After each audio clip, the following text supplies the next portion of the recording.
hadir di sini. Roh Kudus, ku mengasihimu. Kau lembut, kau manis, kaulah penghiburku, penolongku, diutus Bapakku.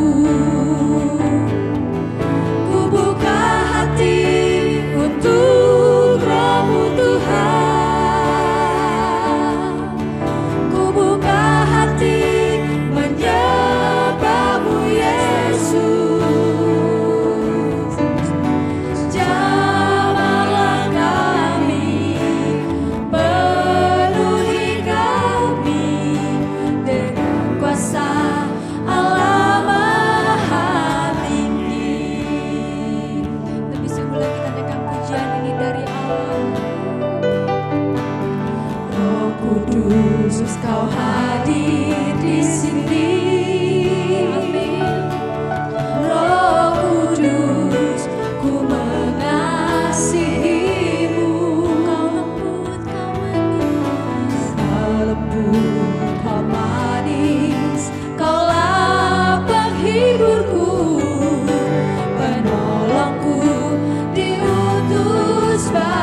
Siap belajar firman-Nya?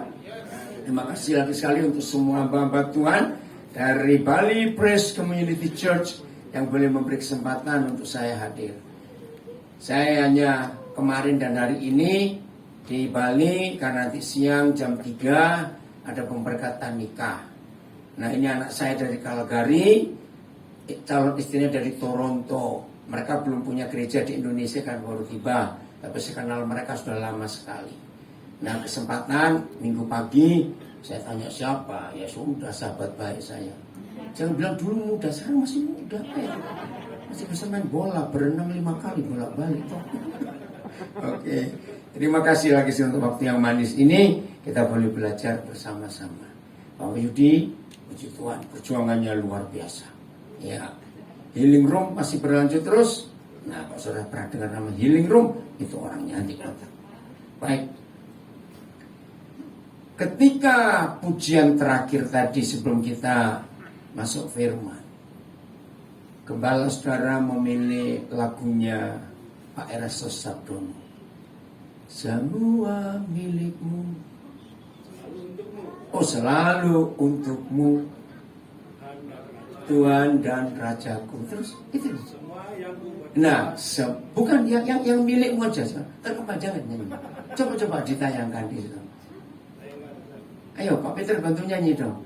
Yang semua milikmu itu loh. Itu yang penting. Saya dapat sesuatu. Mana yuk. Ya semua. Bukan. Naik lagi. Satu lagi. Mana? Ayo cepetan. Hah? Refnya. Bukan ada lagi. Hah? Ya sebelum sampai kutua. Ya pokoknya semua untukmu, semua milikmu dah, gitu aja. Maaf ya Pak Erastus, saya lupa. Kenapa tiba-tiba firman Tuhan muncul? Semua untukmu, semua milikmu. Oh ya, ini ada anak saya, suami istri, baru kehilangan anak sulung mereka. Moses dengan Elis mana? Angkat tangan dong, ya itu dia. Kalau saudara ketemu pulang hibur. 16 tahun cinta Tuhan, melayani Tuhan. Dipanggil Tuhan dari Rabu malamnya. Oh Selasa malam. Tergoncang mereka.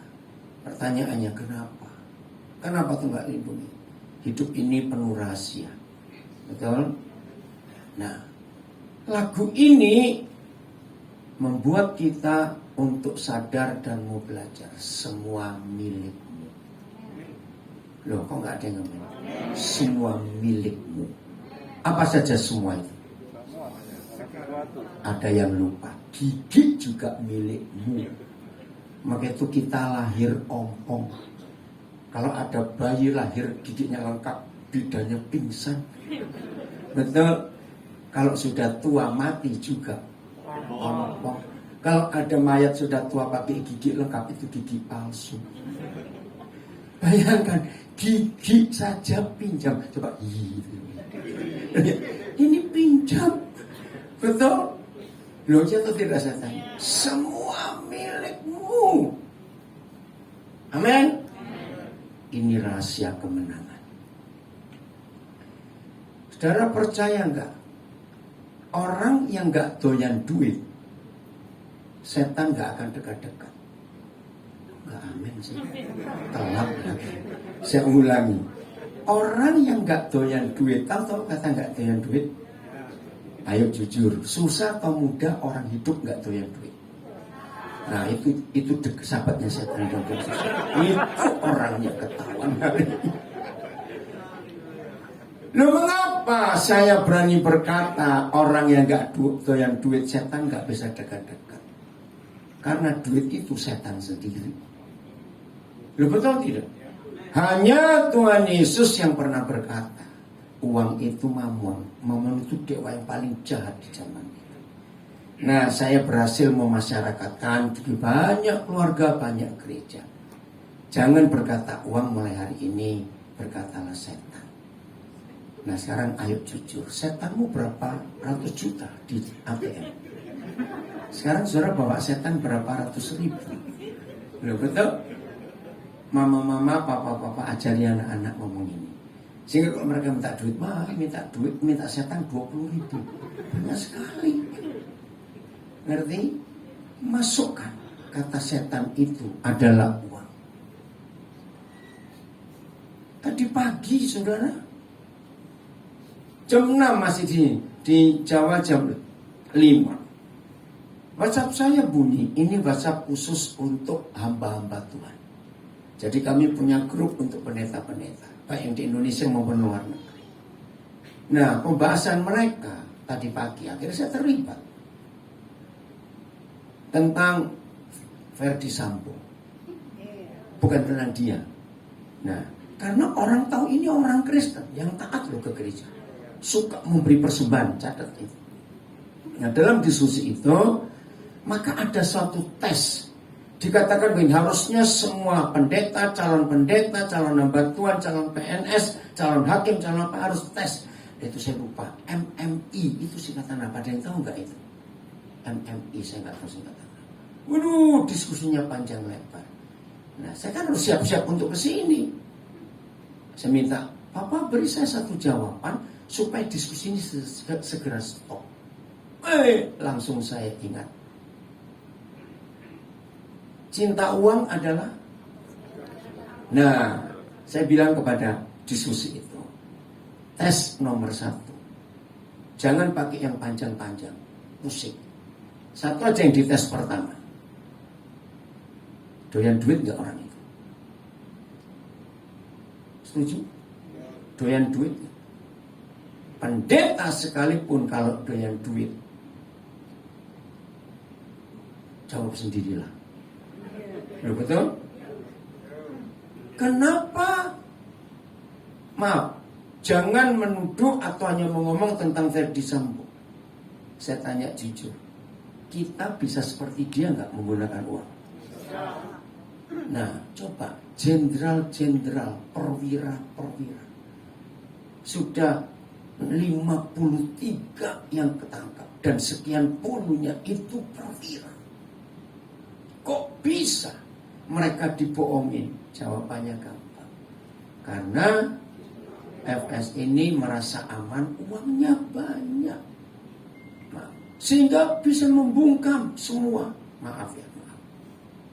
Kalau bukan Joko Widodo presidennya, kasus ini hilang. Belum betul tidak? Selesai. Maaf. Ini yang saya renungkan.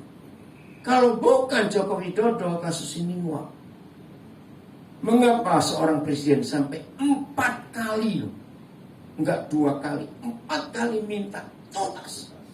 Wih, Kapolri ditekan. Belum pernah terjadi dalam sejarah Indonesia. Peristiwa ini saya jadikan bahan khotbah di banyak tempat. Sudah disumsum. Ya, hati-hati dengan uang. Coba renungkan. Gereja yang aman itu yang banyak duitnya atau nggak ada duitnya? Yang aman, cepetan. Yang nggak ada duit, karena nggak ada setannya. Lo serius? Ada buku yang ditulis oleh seseorang tapi dari khotbah saya, judulnya Intrik dalam Gereja. Dan ada yang tersinggung, lalu telepon saya. Saya bilang begini, saudara, kalau lewat kuburan, baik tengah malam pun gak usah takut. Sebab setan sudah pindah ke gereja semua, gak ada lagi di kuburan. Marah saudara. Loh, saya bilang maaf ya waktu telepon. Ayo kita buktikan. Di gereja atau di kuburan ada orang ribut masalah uang. Ya wis. Loh, betul tidak? Berarti saya tanya di mana? Dalam gereja. Suami istri berantakan gara-gara uang. Anak-anak pasti baik, namanya anak. Maaf, tapi mantu-mantu belum tentu. Lu jawab dia atau tidak? Berapa banyak orang tua masih hidup, antar mantu saling gesekan untuk minta warisan sebelum papa mama mati. Itu banyak loh. Berarti mereka mengharapkan papa Papa Mama cepat mati. Maka itu jangan pengen kaya, susah mati. Coba saya buktikan. Orang kaya atau orang miskin yang matinya cepat. Bukan cepat mati, beda ya. Matinya cepat. Orang kaya atau orang miskin. Kalau kaya kenapa? Ada dua alasan. Berobat terus untuk memperpanjang umur. Kalau orang miskin terus pasrah, nggak ada duit untuk berobat. Maka itu waktu Gus Dur jadi presiden, ada satu kalimat, ada dua kalimat yang saya ingat. Orang Indonesia dilarang sakit. Itu kata Gus Dur awal-awal jadi presiden. Kenapa? Mahal. Kedua, Gus Dur berkata, kalau di Indonesia ada orang makan ayam sakit, itu orang miskin. Saya bingung, presiden kita ngomong, tapi itu fakta. Maka itu perintah Tuhan dalam doa Bapa kami, berikanlah makanan kami secukupnya. Tapi faktanya Tuhan tidak memberi secukupnya, Dia beri lebih. Kenapa kita minta secukupnya tapi Papa beri lebih? Karena di sekitar kita banyak orang yang gak kenal Papa yang baik dan mereka lapar. Lalu Papa titip lebihnya untuk mereka. Kalau ada yang gak percaya, masa kita minta secukupnya untuk diberi lebih? Lihatlah, hidup bunter-bunter gini masa secukupnya. Jangan tersinggung. Maka itu menurut doa Bapa kami, murid Yesus tidak boleh simpan makanan hari ini untuk besok, kecuali yang punya warung. Mengapa makanan hari ini gak boleh disimpan untuk besok? Kalau saudara simpan makanan hari besok, dosamu 4 kali lipat. Wih, ngeri. Dosa 1 kali lipat aja masuk neraka. Nah kalau 4 kali lipat, neraka sebelah mana? Satu, kalau saudara simpan makanan hari ini buat besok, berarti malam ini ada orang di sekitar saudara tidur dengan lapar. Kejam. Pagi. Orang-orang dekat saya, anak-anak saya tahu sifat saya. Kalau sudah mulai sore, saya akan periksa. Jangan ada sisa untuk besok. Kalau kita sudah cukup makan hari ini pagi, cari orang. Nah kami di Nabire, tetangga kami itu rata-rata orang Toraja punya babi peliharaan. Kalau nggak ada orang yang makan, ya kami kasih ke babinya dong. Kok nggak amin? Daripada buat besok, jadi babi pun nggak boleh lapar. Haleluya. Toh kalau mereka gemuk kita makan juga.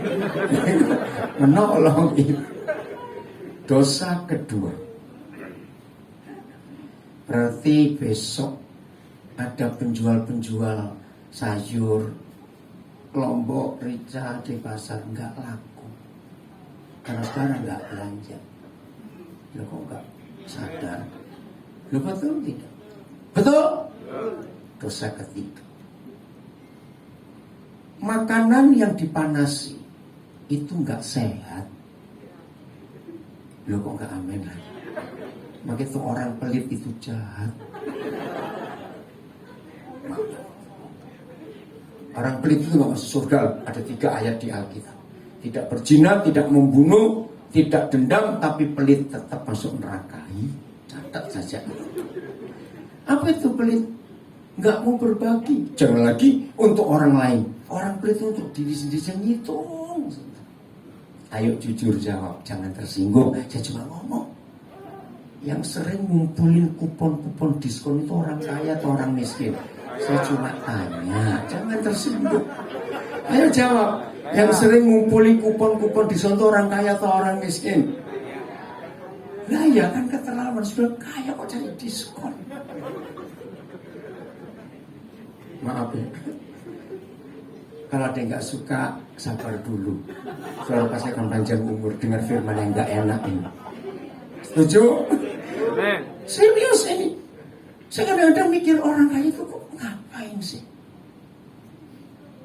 Satu kali ada kisah di Australia. Suami istri orang Indonesia ke Australia. Sampai di satu mall ada bakery. Ditulis setelah jam 19 diskon sekian puluh persen. Nah dari suami istri ini satu bilang, kalau gitu kita nanti aja jam 19. Maaf, biasanya ibu atau bapak yang begitu. Ibu. Coba jawab, biasanya ibu atau bapak yang begitu. Saudara tahu sendiri, gue pura-pura, jangan tahu. Lalu si suami berkata, Ma, kalau kita sudah dapat berkat banyak, nunggu diskon. Bagaimana orang yang gak bisa beli dan pengen beli yang diskon? Ini kisah nyata.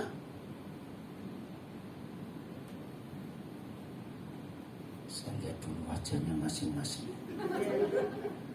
Puji Tuhan, mau belajar terus, saya tahu. Maka itu uang itu jahat, sangat jahat. Kita cepat baca. 1 Timotius 6 ayat 9. Cepatnya.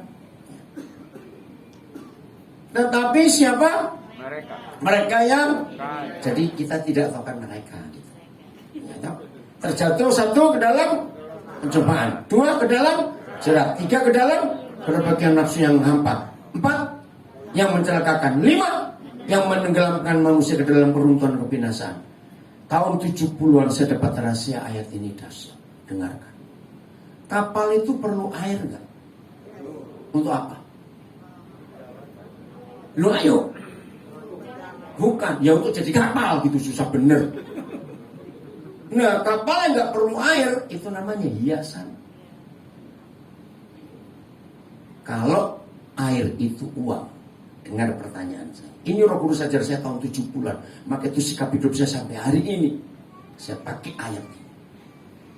Walaupun kapal itu perlu air, ada nggak kapal goblok mengizinkan air masuk ke dalamnya?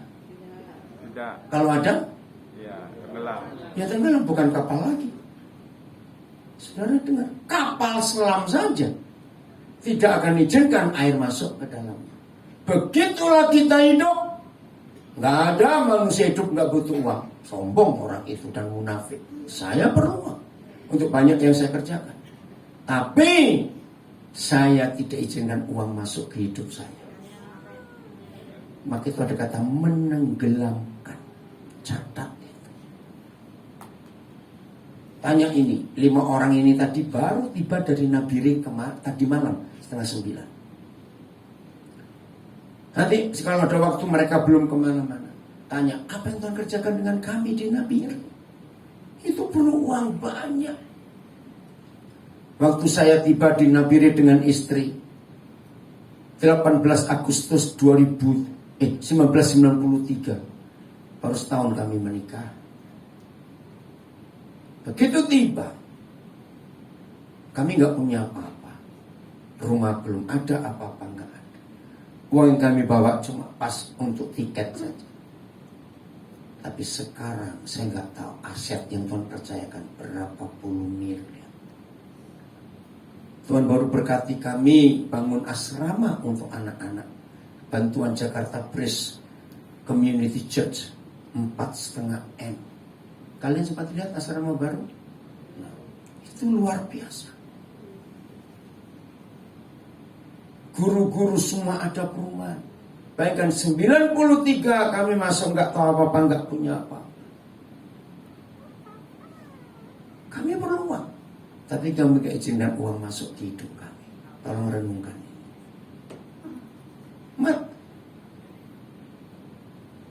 Matius 6 dulu, ayat 24. Ini uang terus kita hati-hati. Jadi kasus kepolisian ini itu hadiah terburuk buat Indonesia merdeka 77 tahun. Karena FS merasa uangnya ratusan miliar. Jadi aman. Maka itu bayangkan kasus penembakan terjadi baru 3 hari diungkap. Itu polisi loh saudara. Betapa sadisnya uang itu. Dan celakanya pelakunya rata-rata Kristen lagi. Aduh. Betul? Nah, ini baca.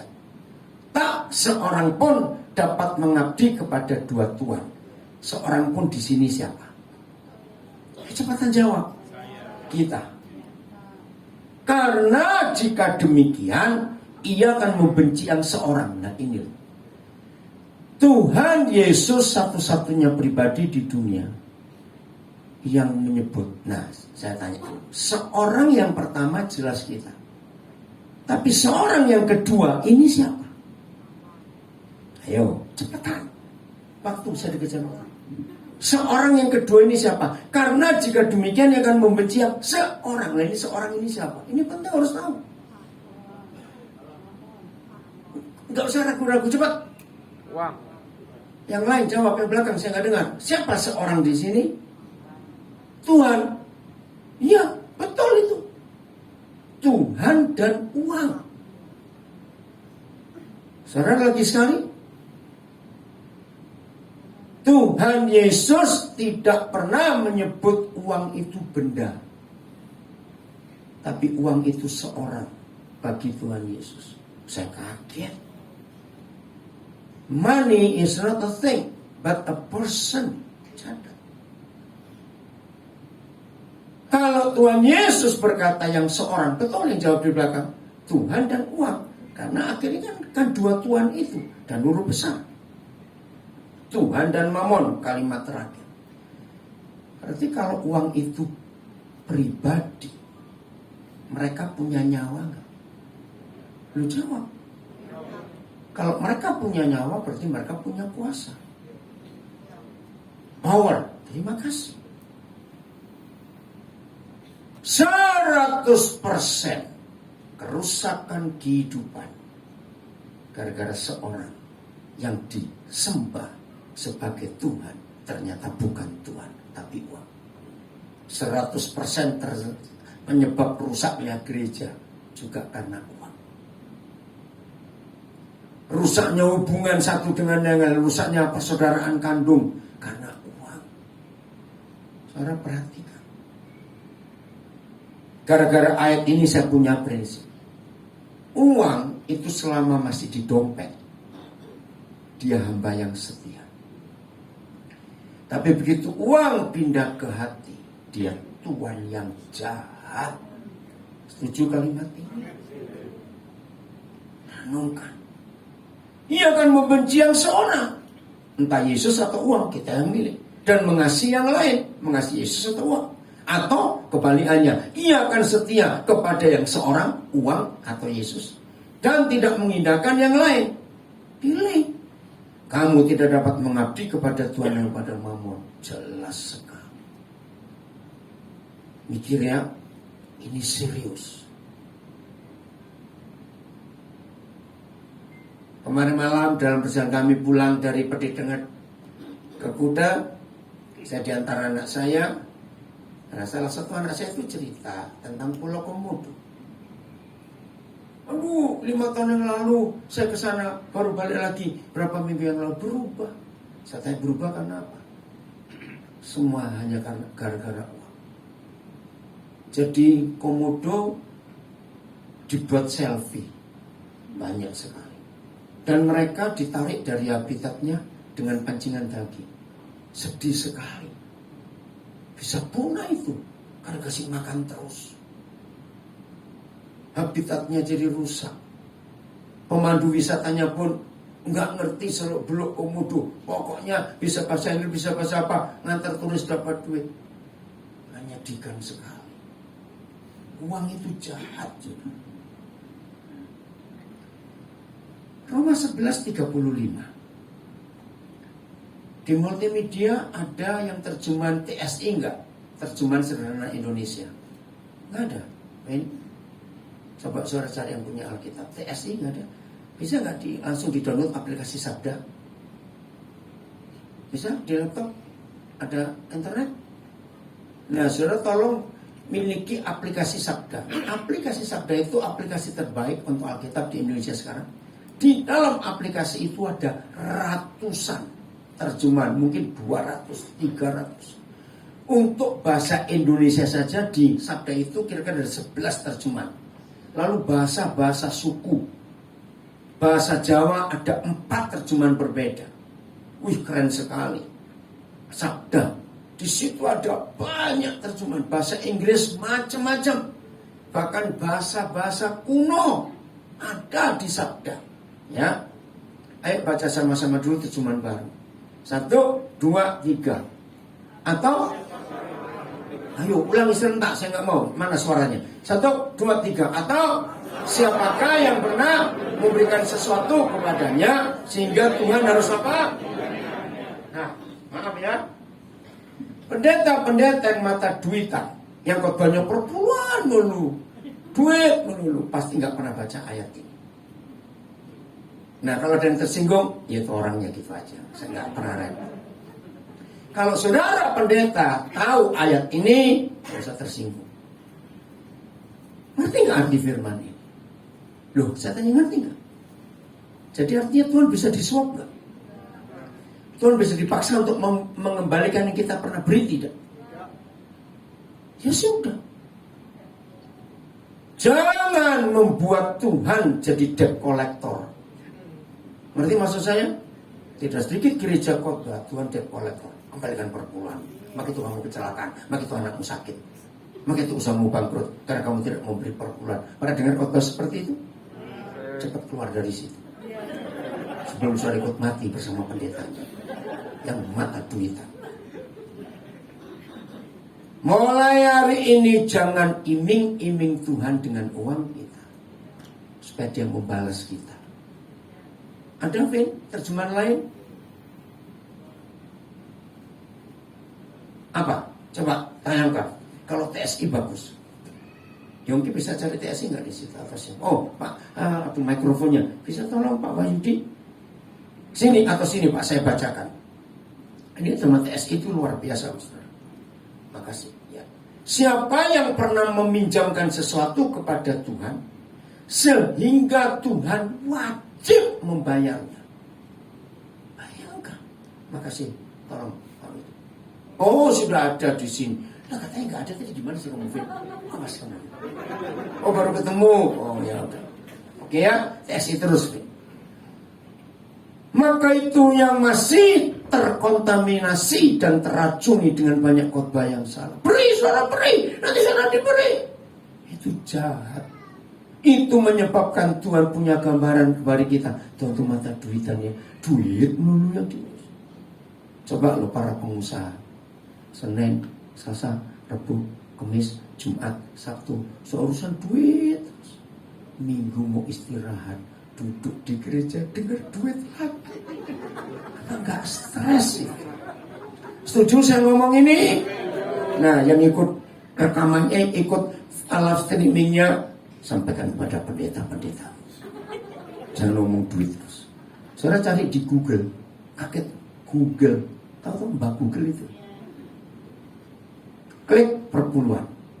Google menemukan kata perpuluhan itu hanya 30 kali ditulis di Alkitab. Bukan 30 ayat, 30 kali saja. Topik terbesar Alkitab 70% lebih itu tentang keluarga. Jadi seharusnya gereja lebih banyak khotbah yang mana? Keluarga. Karena itu topik terbesar. Maka itu kalau ada gereja khotbahnya per bulan terus pada cuma 30 kali. Karena pendetanya mata duitan gitu aja. Sehingga gak punya bahan khotbah yang lain.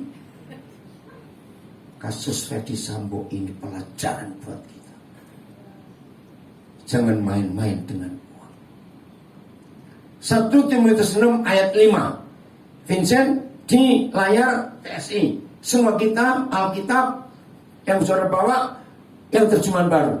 Beda. 1 Timotius 6 ayat 5. Ayo baca yang terjemahan baru dulu. 1, 2, 3. Loh mana? Di Alkitab saudara masih bukan di sini. Ini kan TSI, saya nggak mau baca ini dulu. Yang terjemahan baru. 1, 2, 3. Loh, Vin, nggak apa-apa, biarin. Ayo. 1, 2, 3.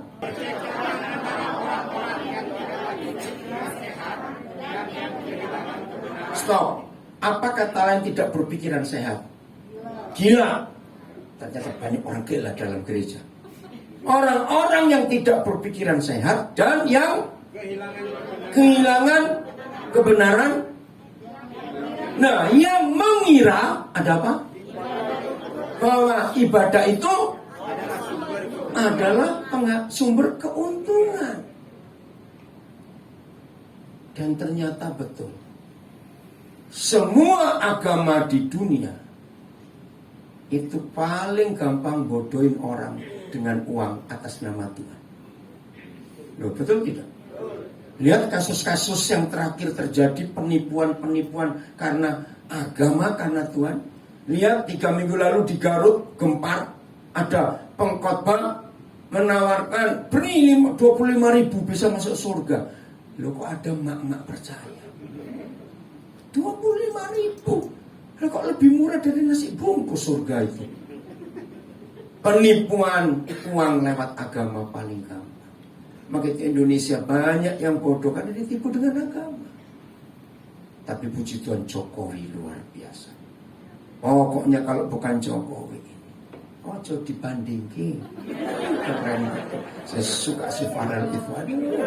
Nah, akhirnya orang Indonesia belajar bahasa Jawa gara-gara Farel.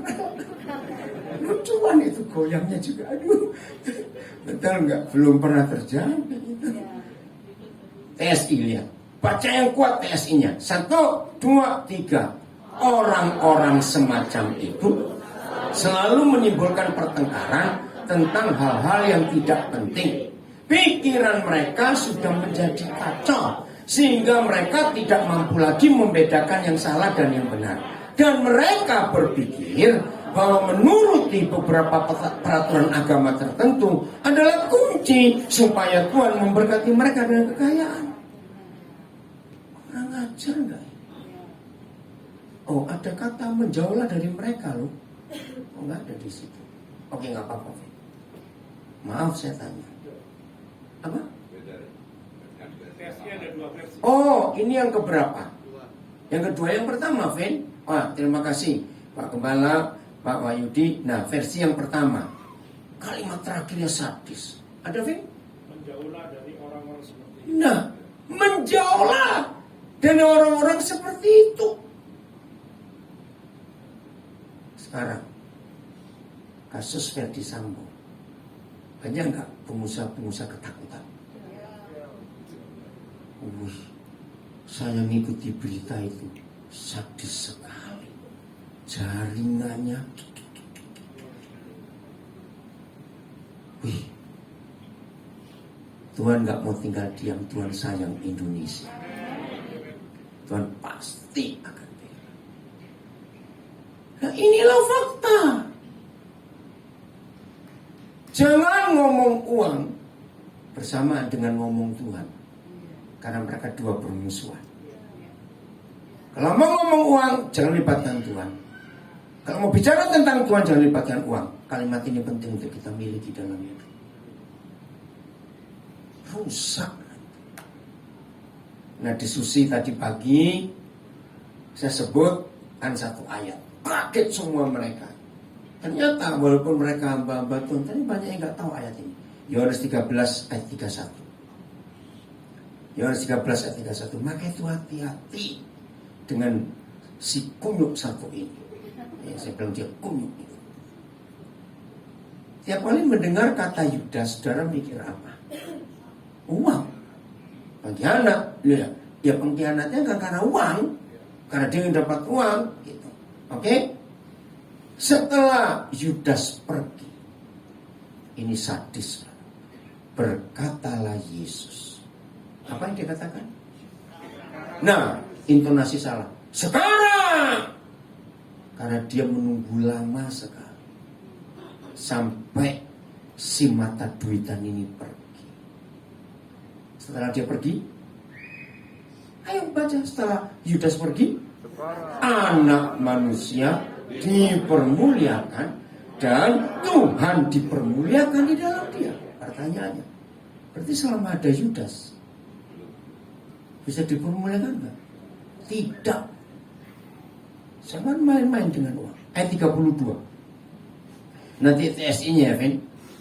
Jika Tuhan dipermuliakan di dalam dia, Tuhan akan mempermuliakan dia juga di dalam dirinya.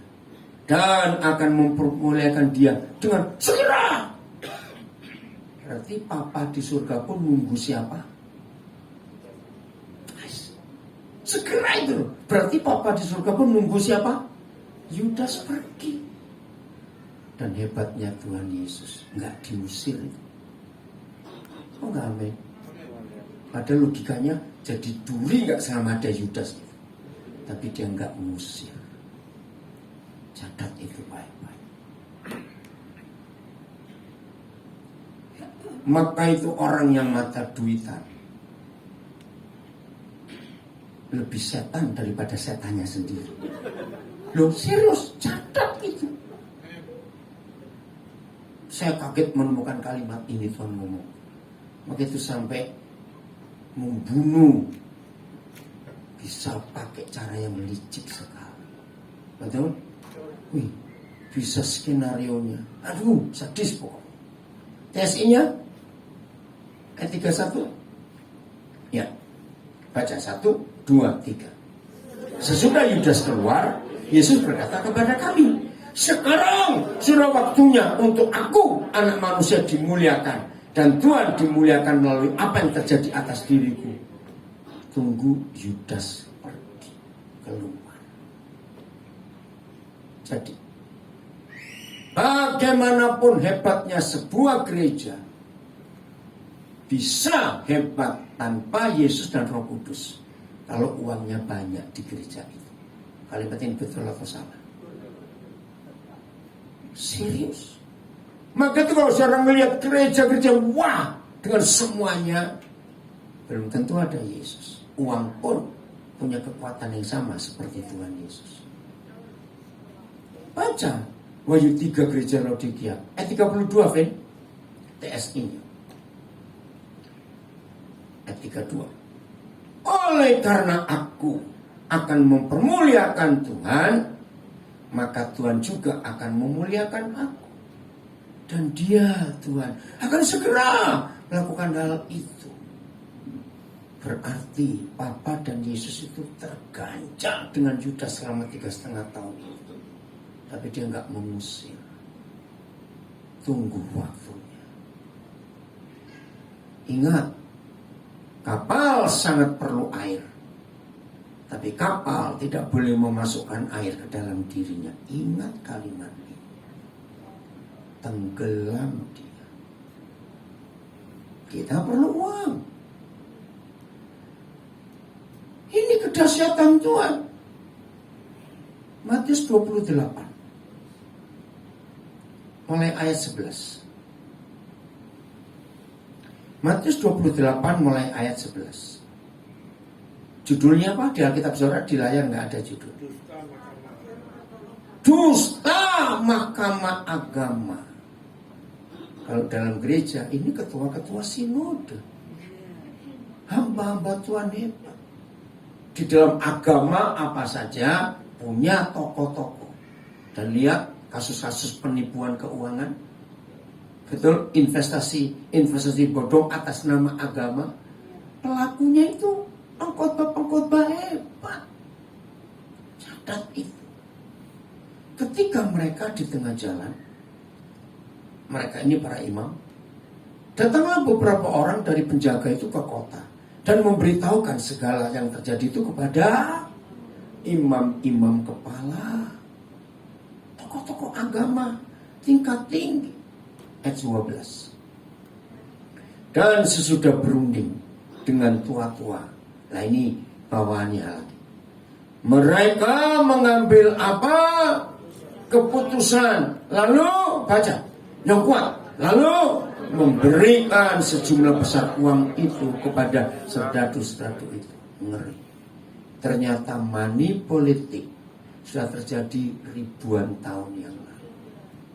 Betul? Ini politik uang bukan? Untuk membungkam. Dan ini yang terjadi di kasus kepolisian Republik Indonesia hari-hari ini. Pikirnya dengan uang selesai semua. Ayat 13. Dan berkata, siapa yang berkata ini? Imam-imam. Persis seperti Ferdi Sambo berkata kepada semua perwira. Kalau ada apa-apa, urusanku nanti. Kamu diam saja. Kan ini militer. Kamu harus mengatakan kepada murid, kamu harus mengatakan bahwa murid-muridnya datang malam-malam dan mencurinya ketika kamu sedang tidur. Ini manipulatif.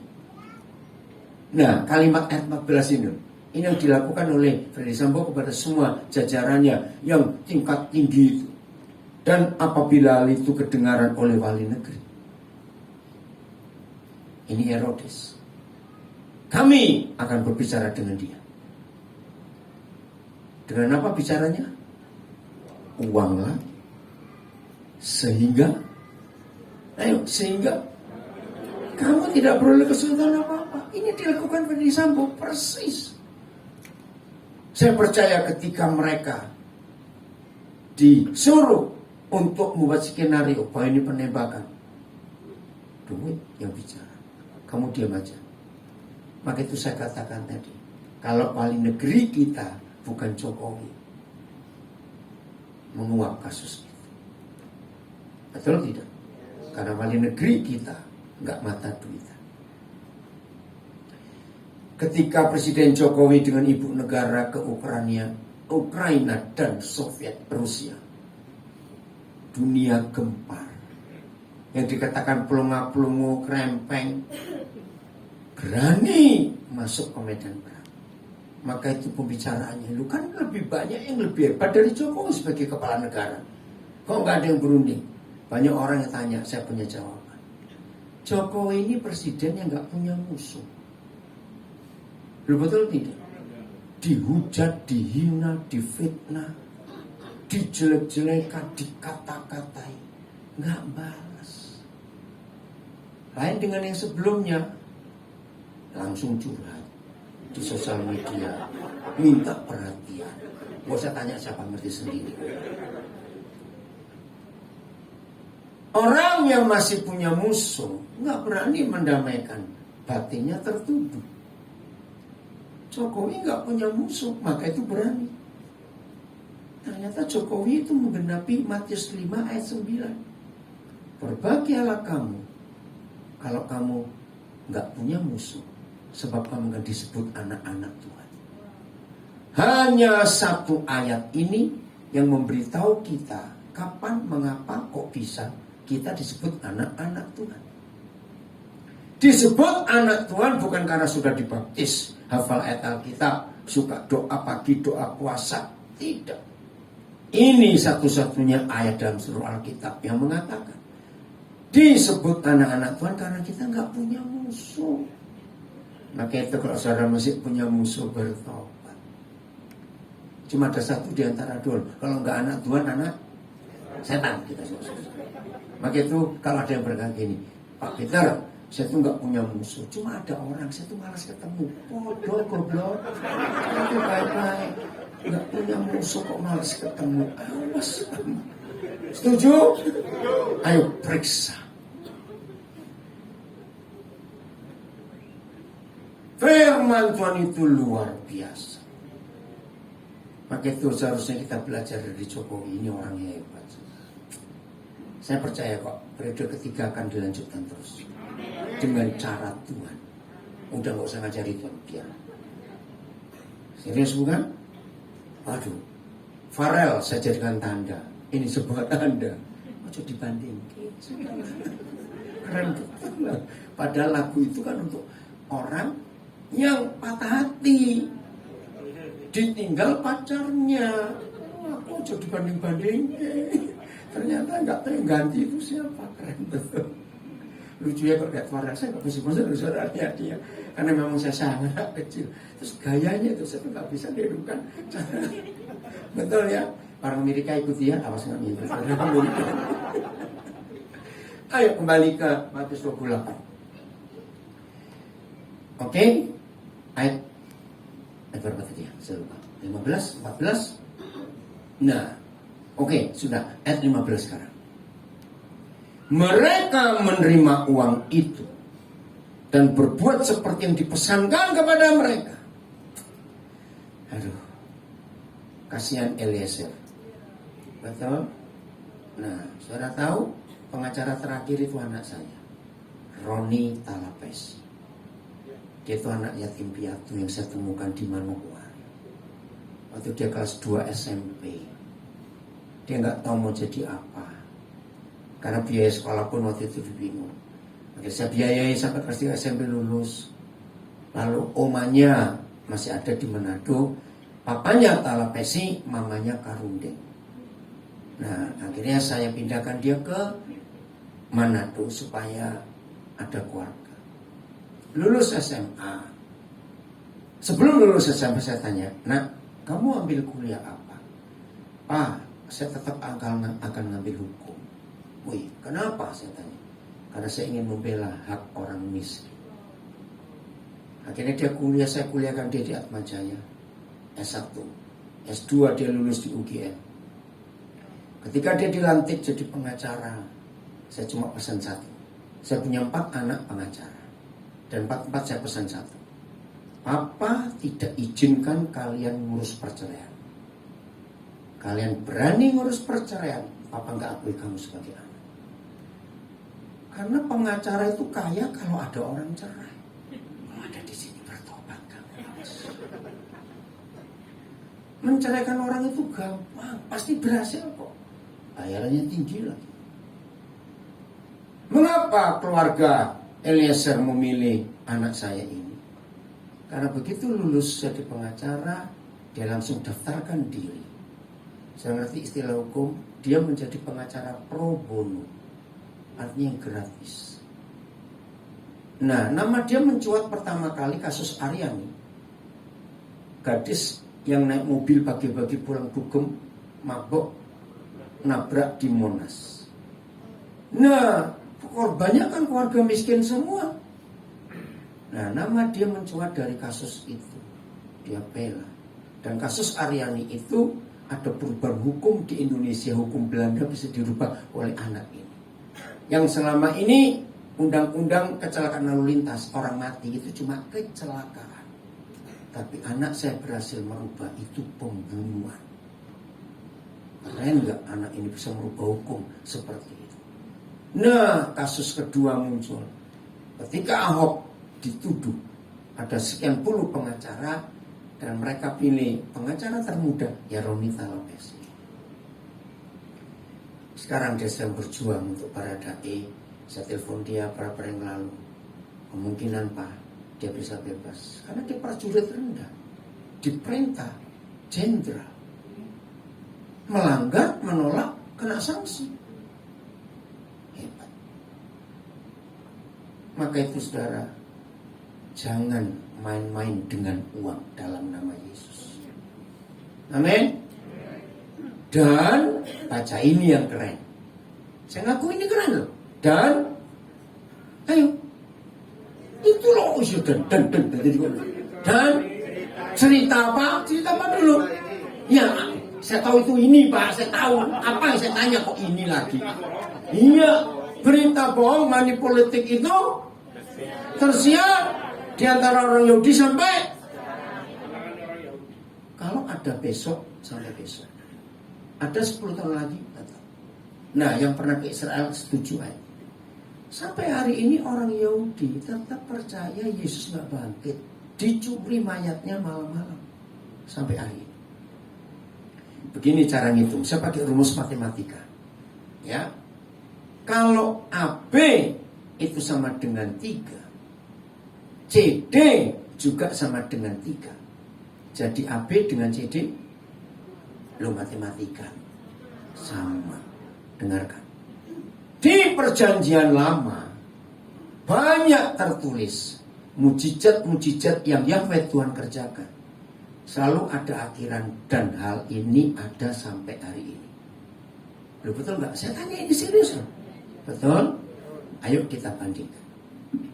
Apa yang Yahweh Tuhan buat itu ada sampai hari ini.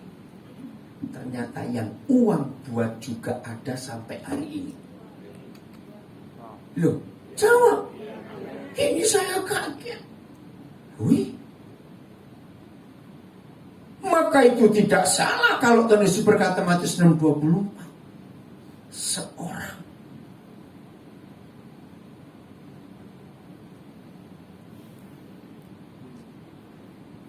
harusnya gereja bertobat. Begitu pula kita. jujur hari ini tidak boleh ada dua pribadi itu di hati kita. Yesus dan seorang Mamon. Kalau dalam segala urusan apa saja, sekarang hitungnya uang dulu. Sudah jelas salah.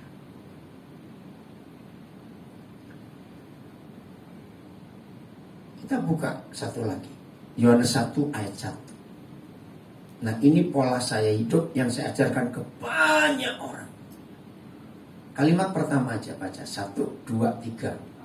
Pada mulanya adalah firman. Stop dulu. Nah, gereja yang tidak mengerti firman ini, maka selalu dikatakan pada mulanya adalah fasilitas. Saya tanya, wajar atau salah? Lu enggak wajar atau salah? Wajar. Bagaimana kita mau punya gereja kalau enggak punya fasilitas? Tapi tidak dengan hidup saya. Semua orang tahu cara saya hidup. Memulai apa-apa, saya bukan karena uang. Saya selalu nunggu Papa berfirman apa. Dan itu saya lakukan. Tepat 17 Agustus kemarin, pas kami suami istri mensyukuri 30 tahun usia pernikahan kami, saya diwawancara oleh seorang reporter pendeta dari Malaysia. Dan ternyata reporter ini sudah tahu saya sejak 15 tahun yang lalu. Tapi baru ketemu tanggal 16 Agustus kemarin. Kaget saya. Nah, dalam wawancara dia tanya banyak hal. Salah satunya begini. Jadi, dia bisa bahasa Indonesia, manggil saya Koden. Jadi Koden itu memulai apa-apa dengan uang atau enggak? Nah, kebetulan ada 2 anak saya yang saya kuliahkan ikut. Dan Papa cuma hari ini, nanti sore sudah balik ke Papua. Maaf. Saya enggak jawab. Suruh anak ini 2 yang saya kuliahkan. Kaget reporter ini. Karena saya bacakan ayat ini. Loh, ngerti enggak? Maka itu jangan mulai apa-apa dengan uang. Ada kisah nyata ini Pak Yonggi dengan Bu Shirley. Tahu orang Bali ya? Saya selalu nyebut dia pendekar tangan satu. Terus istrinya itu pendeta TikTok. Cari aja nama Shirley Roti. TikTok paling keren. Kalau ngomong, mereka itu kenal cuma 4 hari langsung memutuskan menikah. Saya pusing. Kenapa? Karena dalam prinsip saya harus kenal dulu. Nah, Yongki itu sejak bulan November tahun 85 sudah tinggal dengan saya serumah. Nah, setelah kami tahun 91 dapat kesempatan ke Papua, dan tiap hari di rumah kami Surabaya itu orang bolak-balik urusan Papua. Nah, satu hari Yongki itu bilang minta. Nah, Shirley itu utusan dari sekolah kitab Tawangmangu. Berapa orang? 2 orang, 3 orang itu. 2 ya, 2 gadis datang ke Nabire untuk praktek pelayanan. Nah, kami suami istri keberatan Yongki ikut, maaf ya Yong. Tangan cuma 1, yang tangan 2 aja kita repot. Ke Papua ini tangan 1 lagi. Tapi luar biasa. Nah, Tuhan berfirman kepada saya, izinkan dia pergi. Oh ya sudah. Cuma mau apa saya juga tidak tahu. Ini tangan 1 bisa bangun rumah kayu, kayak Minasa, gambar sendiri, gergaji. Wih, keren betul. Tangan 1 aja bisa nyetir Jakarta, dan pasar Jakarta sudah berapa puluh kali dengan tangan 1. Anaknya 4, sampai 5 meninggal 1. Terus saya bilang, Yung, kalau tanganmu 2, anakmu berapa? Maaf ya, saya suka beliau dengan dia. Oke, sampailah dia ke Nabire. Nah, baru nyampe Tante Maria nyalami dia. Tahu Tante Malaria? Tante Malaria. Waduh, dia kena malaria. Baru datang. Nah, kami semua sibuk. Satu-satunya tim yang bisa, ya Shirley ini. Oh, apa tuh? Awas lah, ayo. Ya, cerita selanjutnya tanya sendiri. Supaya saudara penasaran. Setelah dia bilang, kami kalau menikah gimana? Kami siapa? Saya tanya, baru berapa hari? Wah, saya telepon orang tuanya Sherry karena saya kenal juga. Saya ceritakan siapa Yongki ini, tangan satu. Maaf ya, nggak punya ijazah, nggak punya segala. Jawaban orang tuanya Sherry, saya kaget. Kalau memang itu Tuhan yang mau. Wih, padahal saya sudah cerita yang nggak enak tentang Yongki ini. Supaya orang, loh karena saya tuh mikir, kalau saya punya anak perempuan, terus dilamar orang kayak begini, saya juga mikir loh sekarang. Maaf ya, lo jujur toh jujur. Gimana? Apa wajar? Apa bilang apa tadi? Apa? Manusiawi, betul istilahnya. Tapi sekarang kita semua lihat mereka keluarga yang luar biasa. Itu Vincent anak nomor 2 yang di belakang. Bagian multi. Nomor 2 ya? Sampai lupa. Hebat mereka. Kok bisa lari ke sini? Soal apa tadi? Oh ya, firman. Jadi mulai apa-apa dengan firman. Kemarin malam sehabis pertemuan di kafe Huga di Petit Tengah 12, selalu sharing. Ternyata ada 2 orang yang sudah pacaran lama, dan pacar perempuan ini anak teman saya pendeta di Samarinda. Terus saya tanya, tunggu apa? Jawabannya bilang tunggu modal. Karena saya nggak berani. Woi, saya gregetan kalau saya orang ngomong duit gitu. Saya bacakan ayat ini.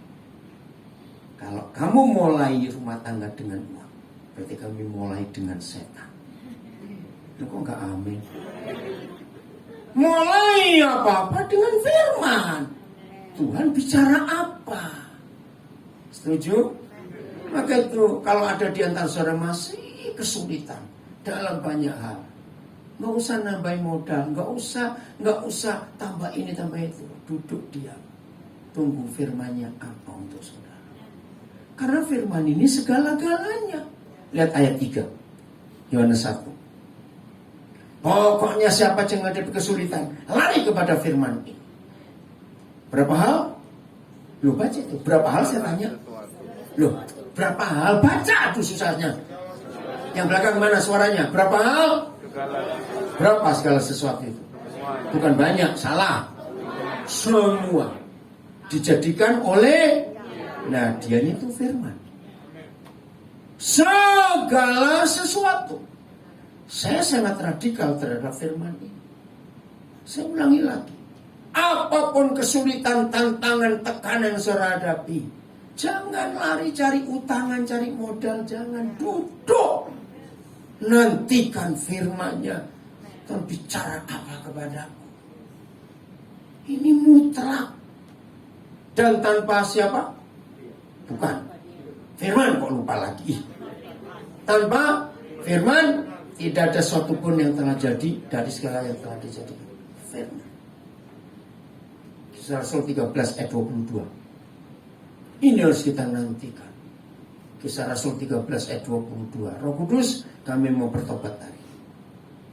Setelah Saul disingkirkan, Tuhan mengangkat Daud menjadi raja mereka. Nah ini. Tentang Daud, Tuhan telah apa? Stop dulu. Ini kalimat saya suka. Modal terhebat di hidup kita bukan gelar, bukan pendidikan, bukan uang, bukan ruko, tanah, tempat strategis, tidak. Tapi kalimat ini, Tuhan telah menyatakan. Apa yang Tuhan nyatakan untuk hidup kita? TSI-nya, Vin. Ini dahsyat sekali. Suami-suami, modal terpenting adalah Tuhan berfirman apa, maaf ya. Saya punya konsep dahsyat yang buat orang kaget. Suami tidak boleh membuat istrinya rasa secure, aman. Karena duit suaminya banyak. Bahaya besar. Buat istri kita rasa aman. Karena suami takut Tuhan. Itu yang terhebat. Jangan uang. Maaf. Kalau ada istri masih materai, duit-duit terus bicaranya bertobat hari. Engkau membuat neraka dalam keluarga. Maaf. Serius. Tetapi waktu Yahweh menurunkan Saul dari tahtanya, Dia mengangkat Daud sebagai raja. Dan inilah yang Tuhan katakan tentang Daud. Nah ini. Tuhan tuh ngomong apa terhadap hidup saudara dan hidup saya? Dengar suami, kalau istrimu tiap hari nyanyinya duit terus. Nyanyi lagunya Farel, ojo dibandingkan kalau koncomu. Ya jangan dibandingkan dengan temanmu yang kaya itu. Maaf ya. Apa yang Tuhan katakan tentang saudara sebagai suami dalam hidup ini? Orang yang dekat saya tahu, saya ini marah itu karena dua hal. Saya nggak pernah marah karena ketiga, keempat, cuma dua. Satu, kalau orang-orang yang saya sayangi itu masih punya musuh dan nggak mau berdamai dengan semua orang, itu saya marah. Karena saya sayang. Loh kenapa? Karena masih punya musuh itu nggak bisa melihat Tuhan, saudara. Nggak berdamai dengan semua orang itu nggak bisa melihat Tuhan. Di mana ayatnya? Ibrani 2:14. Rugi kamu. Ya tapi saya jengkel. Bodoh, goblok, jengkel. Ingat itu tadi. Serius, jengkel pun nggak boleh. Ayo saya tanya. Suami istri yang sedang jengkel bisa doa bareng, bisa makan bareng nggak? Cuma jengkel, nggak marah, nggak. Bisa? Loh saya tanya kok. Bisa? Oh, bisa. Coba duduk berdua aja, gigi bunyi.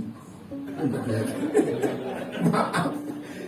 Maka itu Matius 18 berkata, kalau suami istri nggak sepakat di bumi, doanya nggak dijawab. Hanya sepakat. Maka itu jangan izinkan suami istri itu jengkel. Awas. Nggak bisa.